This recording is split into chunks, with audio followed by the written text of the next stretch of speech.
Gran gusto de saludarlos en este nuevo programa de Corrientes de Pensamiento.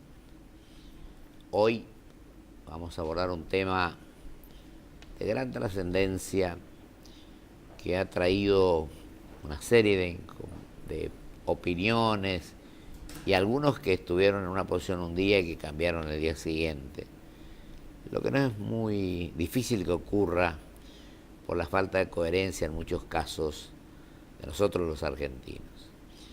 Y hoy tenemos el gusto y el honor de que esté en nuestro programa en Corrientes de Pensamiento, que estén dos profesores de gran envergadura y jerarquía. Voy a nombrarlo al doctor Juan José Ávila, que es profesor de la Universidad de Buenos Aires, que es profesor de posgrado de la Universidad de Buenos Aires, que además es del Austral, o fue del Austral, de Palermo. Tiene más de 40 trabajos sobre este tema del derecho penal. Además, fue abogado del 2000, 2004, cuando el atentado de la AMIA. El profesor Juan José Ávila tiene una gran trayectoria, por eso nos sentimos con la enorme satisfacción de que esté hoy en este programa de Corriente de Pensamiento, cuando se pretende reformar nuestro Código Penal. El otro invitado que ha aceptado nuestra invitación es el doctor Juan María Rodríguez Esteves, profesor del Austral, que también trabaja intensamente en todo este tema del derecho penal. Y esto ha provocado una sensación de que hay otros fines por los cuales este código de 100 años prácticamente de vigencia lo queremos tratar de un día para el otro. Yo, antes de darle la palabra a ellos, lo que quiero significar es que el código penal, como también en su momento el código civil, merecen ser revisados, pero con un amplio, fructífero debate donde la sociedad forme parte de esta cuestión. Así que le voy a dejar, voy a saludarlo y agradecerle al doctor Juan José Ávila su presencia hoy en nuestro programa. Así que, y también, por supuesto, al doctor Fernández Esteves. Yo empezaría, si ustedes me permiten, comenzar a que él emita su opinión con respecto a este proyecto, a esta iniciativa, cuyos fines no conozco, al doctor Juan José Ávila. Muchas gracias y muchas gracias por las palabras de su presentación. En realidad le faltó un ex, porque soy ex tanto como profesor en la Universidad de Buenos Aires, como profesor en la Austral, como profesor en Palermo. Yo lo considero que sigue como está profesor. Bien, está bien. Por lo menos le voy a ser profesor mío, que soy abogado, pero que no me animo a opinar. A mí me parece, no puedo obviamente sacarme mi formación como docente, me parece oportuno comenzar explicando mínimamente qué es el Código Penal y cómo se integra el Código Penal. El del 21, es decir, el que está vigente actualmente, tiene dos partes que se llaman libro primero y libro segundo. Esto se conserva en el anteproyecto. En el libro primero está la parte general, que son básicamente tres cuestiones, que es la teoría de la ley penal, donde se trata la aplicación, la vigencia de la ley en el espacio y en el tiempo, la teoría del delito y la teoría de la pena. En el anteproyecto esto se conserva agregándole un artículo primero en donde se consignan ciertos principios interpretativos, ciertos principios hermenéuticos que se consideró necesario consignar precisamente para orientar la forma en que se debía interpretar. La segunda parte, la parte especial, tanto en el código vigente como en el código que está en anteproyecto o que está en ciernes, se refiere a los delitos en particular. Con respecto al anteproyecto, yo le diría que en lo que se refiere a la parte general, más allá de alguna cuestión que voy a tratar específicamente, básicamente conserva el núcleo duro del Código del 21, que ha soportado durante estos 90 años una evolución que ha ido desde la preponderancia del derecho francés y el italiano hasta prácticamente el monopolio del derecho alemán como inspirador de las soluciones jurídicas. Y el derecho alemán ha enriquecido notablemente la problemática y las discusiones en torno de las cuestiones penales, y el Código las ha recibido y las ha metabolizado y las ha terminado de imponer en doctrina y en jurisprudencia, más allá de su origen tan antiguo, más allá de su origen discutido. De modo que ese núcleo duro que compone el viejo código o el código actualmente vigente se ha conservado y se le han pulido algunas cuestiones que generaban problemas, que generaban errores de interpretación. Se lo ha ampliado, incluyendo, por ejemplo, el error de tipo y el error de prohibición, errores que ya están consagrados tanto en la doctrina como en la jurisprudencia nacional. Se ha incluido un capítulo sobre el error que pueda padecer un sujeto acerca de si su conducta es culpable o no es culpable. Se ha sistematizado de una manera, yo diría, más coherente la parte general de lo que estaba de un modo un tanto confuso en el proyecto, en el código actualmente vigente. Querido doctor, esto de alguna manera significa, bueno, yo me recibí en la Universidad Nacional del Nordeste. Claro. Mi profesor de Derecho Penal 1 era el doctor Carlos B. Gallino Yancy, discípulo de Jiménez de Azúa. De Jiménez de Azúa, exactamente. Y el de Penal 2, el doctor Carlos Contreras Gómez, que cuando me tocó tener el honor de gobernar mi provincia fue el fiscal de Estado del gobierno. Después fue miembro del Superior Tribunal. Y si le parece, le dejamos al amigo Juan, que también, un joven profesor de la Austral, Juan María Rodríguez. Bueno, muchas gracias por la invitación, y yo retomando lo que decía el profesor Ávila, yo destaco 3 aspectos muy positivos de la reforma para ir discutiendo. El primero es el gran trabajo que han hecho de unificar toda la legislación penal hoy dispersa entre el Código Penal y las leyes especiales. Es decir, hoy tenemos todo en un mismo cuerpo normativo. También es cierto que se ha trabajado mucho sobre la coherencia del Código, que había perdido a través de distintas reformas una sistematicidad. Pero tal vez lo más importante del Código es haber instalado en la opinión pública la discusión sobre la cuestión penal, que desapasionados de la discusión política sería interesante abordar algunos temas puntuales. Primero es el tema de la reincidencia. Y hay una cosa que, en mi opinión, este Código Penal es ley más benigna que el actual sistema Código Penal, lo cual implicaría que se aplique incluso para casos que ya tengan una sentencia firme. Por 2 cuestiones. Primero, se modifica el sistema de penas, modificando la pena de prisión por otras alternativas, y después el tema de la reincidencia, que es lo que más ha llamado la atención de la ciudadanía. Es cierto que hay una reincidencia que es inconstitucional, pero hay una reincidencia que es constitucional. Pongamos un ejemplo. Para ser reincidente en la Argentina hay que, digamos, hacer varias cosas. No cualquiera es reincidente, sino que se requiere haber cumplido una pena de prisión efectiva como condenado, no en prisión preventiva, y luego en libertad, en el término de entre 5 y 10 años, cometer un nuevo delito. Lo que hace el Código actual es restringir a la persona que tuvo esta condición de reincidente el gozar de una libertad condicional. El Código Penal, digamos, que se proyecta, elimina esta reincidencia, que entiendo no es inconstitucional, y esto daría lugar a una aplicación retroactiva de la ley.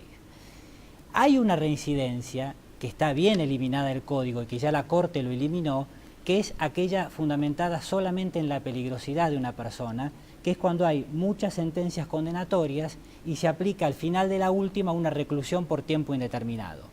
Eso es inconstitucional y está bien que lo sea, en el código está, y después tenemos que discutir, es decir, esta discusión puede ser gradual. Como sociedad, ¿cuánto estamos dispuestos a digamos, a ceder en la libertad? ¿Por qué? Porque hay una reincidencia, que acá puede ser la discusión, que es para que el juez gradúe la pena. Pareciera ser que el juez puede tomar en cuenta antecedentes que la persona tenga para poner una pena en un caso concreto. Porque tener antecedentes no es lo mismo que ser reincidente. Por ejemplo, para ir preso en la Argentina, uno tiene, primero, que el delito ser grave, mayor a 3 años, es decir, una pena mayor a 3 años. Menos de 3 años, la pena es en suspenso, uno no va efectivamente preso. Y el Código avanza bien ahí el anteproyecto porque pone una pena alternativa para esos casos. El problema es que después de esa sentencia primera, si uno comete un delito después de 4 años de la primera sentencia, tampoco va preso. O sea que, digamos, estamos empezando por eliminar algo que es el detalle. Doctor Rodríguez Esteves, yo lo siguiente, para preguntarle al doctor Ávila, con respecto a la postura que sostiene el doctor Rodríguez Esteves con respecto a la reincidencia, ¿cuál es su opinión, estimado doctor? Mire, el anteproyecto de alguna manera contempla la condena anterior para dificultar la concesión de cierto tipo de instituciones que regula. De modo que aquella cosa que en teoría se sostiene y que creo que la distinción que hacía Rodríguez Esteves es correcta, pero esto de que se viola el derecho penal de acto, creo que si esto es así, por mucho que se le cambie el nombre, en el anteproyecto se viola el derecho penal de acto. Se viola, ¿no?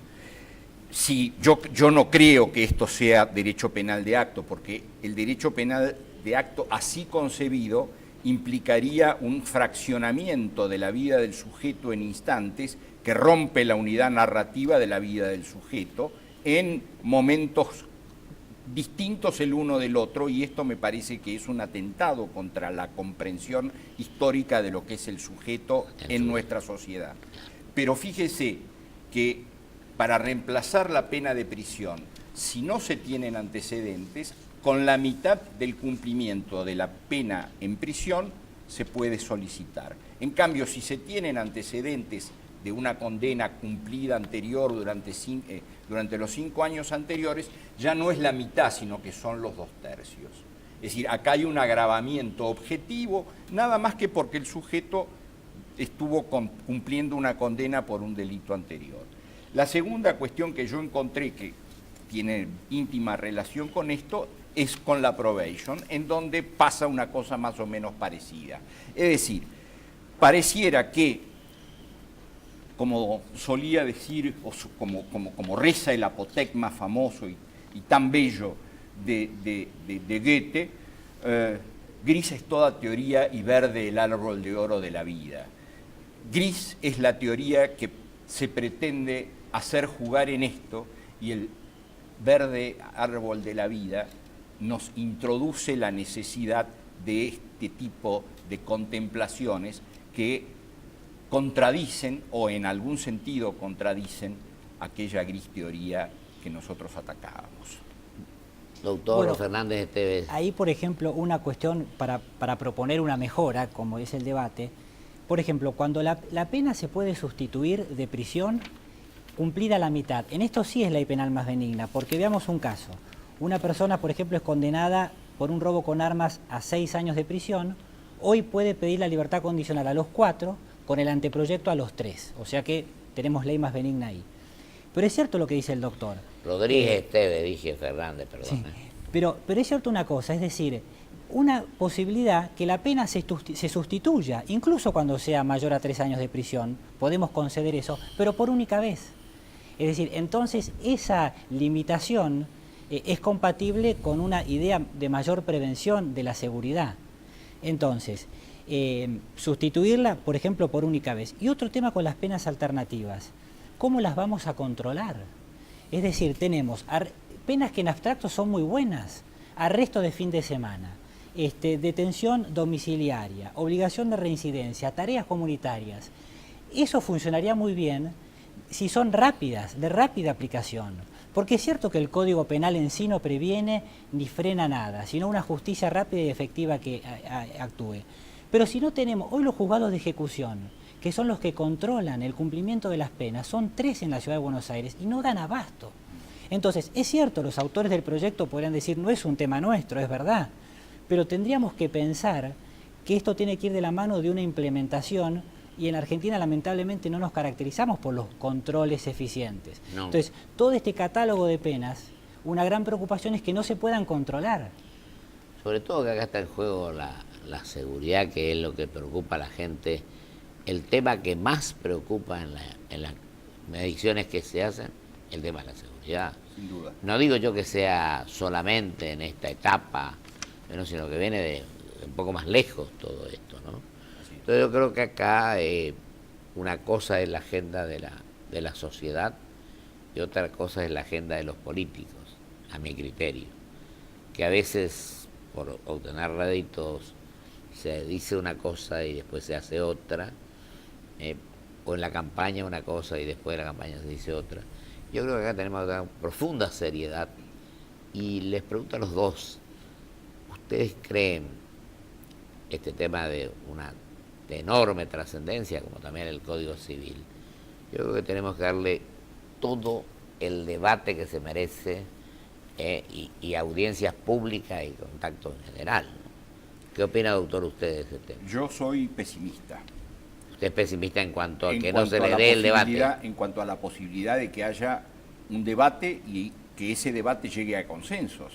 En la medida en que no se han buscado consensos durante todos estos años, y que todo lo contrario, la política ha sido la de antagonizar como una manera de conservar ciertas estrategias de poder, ciertas estrategias de poder, pretender que en este punto, que es un punto tan álgido para la ciudadanía, que es un punto en donde la ciudadanía está tan polarizada, ingrese la racionalidad, a mí me da la sensación de que no hay espacio, lamentándolo infinitamente, porque discutir este código es algo que le haría bien a la sociedad, pero creo que no hay espacio, lamentablemente creo que no hay, porque se ha polarizado de tal forma nuestra sociedad que todo lo que huela a defensa de este código huele a una serie de calificativos que no son apropiados, sí, pero que circulan. A la antigüedad, a no modernismo, etcétera. Circulan. Yo en este programa lo vengo planteando al tema de que la sociedad también es responsable en muchos casos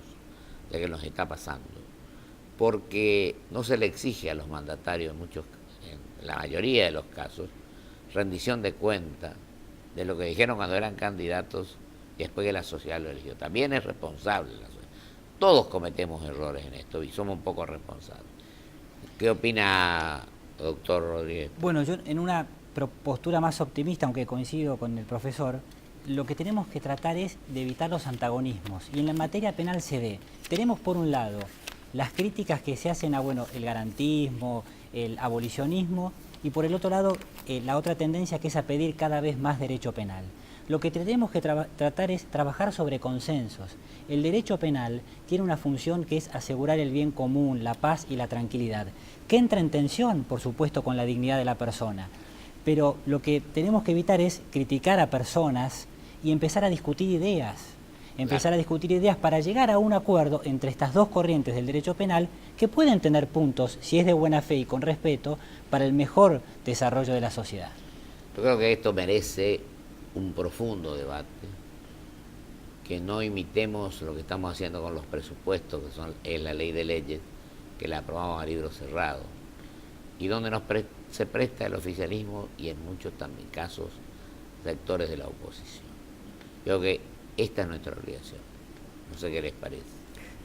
Yo coincido plenamente, discrepo tal vez por razones de edad y de mayor experiencia, experiencia de vida exclusivamente por razones exclusivamente de edad, no veo posibilidades de que esa discusión se pueda dar en este ámbito tal como está planteado el debate.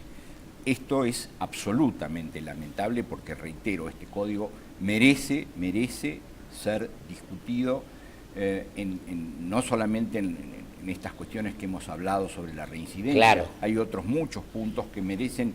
Yo digo la filosofía de la cuestión, ¿no? Es que la filosofía de la cuestión es precisamente la que ha entrado de una manera, digamos, con el pie izquierdo respecto de la sociedad, porque la sociedad no lo ha interpretado como el código posible para una democracia. Dios quiera, doctor, que nos equivoquemos en eso y que haya un debate amplio y profundo. Ojalá. Y de ahí puede surgir el consenso, porque del diálogo, del debate, en el cual estamos con déficit en todos los sentidos. Vale. Y para terminar, doctor, que se nos va... Bien, sí, insisto, rescatar, hay muchas cosas buenas. 1 minuto para cada uno me queda.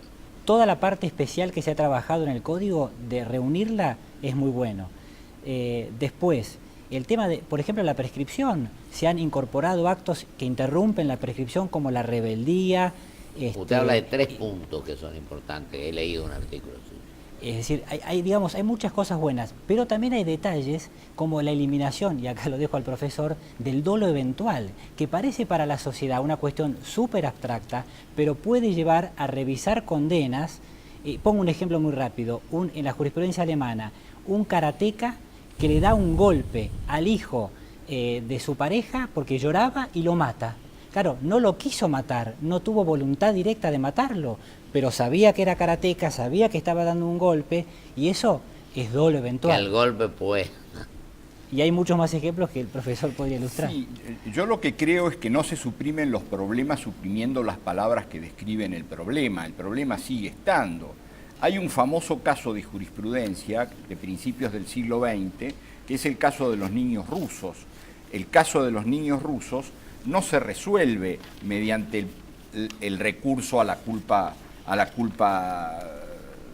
temeraria. No se resuelve de esa manera. Es decir, queda corto el recurso a la culpa temeraria. El sentido de la pena también es un sentido de hacer notar el grado de reproche que la sociedad le hace a un sujeto. Y no es lo mismo decir que un sujeto cometió un delito doloso que un delito culposo. Claro, claro. Se nos ha ido el tiempo.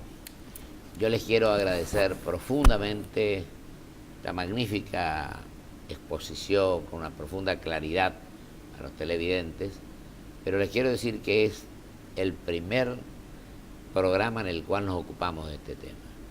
Y yo me comprometo a que vamos a seguir hablando de esto para que cumplamos con lo que nos exige ser argentinos, tratar de que a nuestro país le vaya bien, y nada menos que el Código Penal.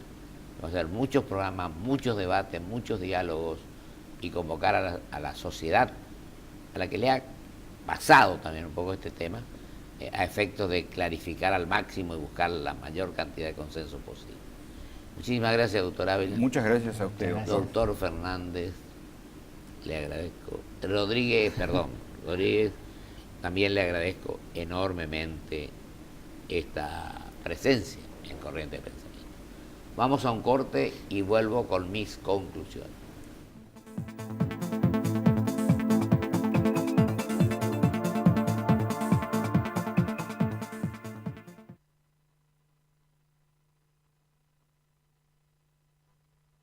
Auspicia este programa LAN, el encanto de volar. Grupo Petersen, desde 1920, construyendo el país.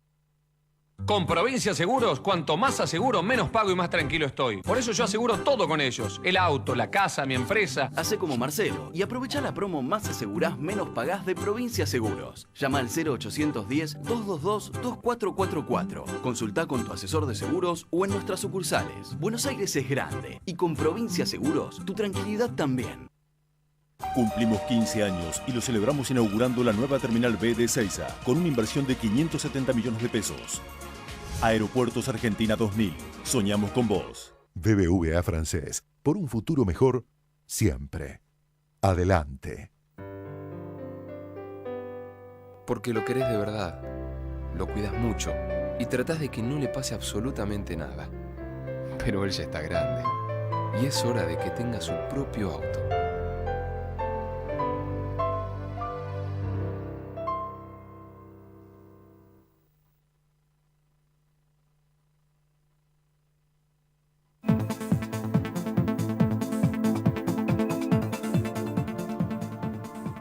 Me quedan 2 minutos, pero tengo que agradecer nuevamente y comprometerlos también, tanto al doctor Rodríguez Esteve como al doctor Ávila, a que se plantee un amplio debate, un análisis profundo, con puntos y comas, con institutos que permitan que la seguridad, la libertad, un código como este, tenga el tratamiento que las circunstancias exigen. Es el primer programa, pero vamos a seguir hablando de este tema, que ha pasado un poco a manos de la sociedad, porque yo creo que nada que no se analice o que se analice así superficialmente rinde los frutos que las circunstancias exigen, más cuando se trata de la reforma del Código Penal, como también se intentó en su momento el Código Civil, que ha pasado en este momento a quedarse un poco quieto. En síntesis, nuestro compromiso, nuestra obligación como argentinos, actuando con responsabilidad, con seriedad, con sensatez y con espíritu de patriotismo, es analizar los temas como verdaderamente se merecen. Y este es un tema que merece que le demos toda la trascendencia y la importancia que las circunstancias requieren. Que no busquemos ventajas electorales, sino que pensemos en los 40 millones de argentinos. Y también hago responsable a la sociedad para que la misma participe y cumpla el rol que le corresponde en beneficio de la justicia, de los seres humanos, de la seguridad y de la libertad, por sobre todas las cosas. Muchísimas gracias. Hasta el próximo programa, si Dios quiere.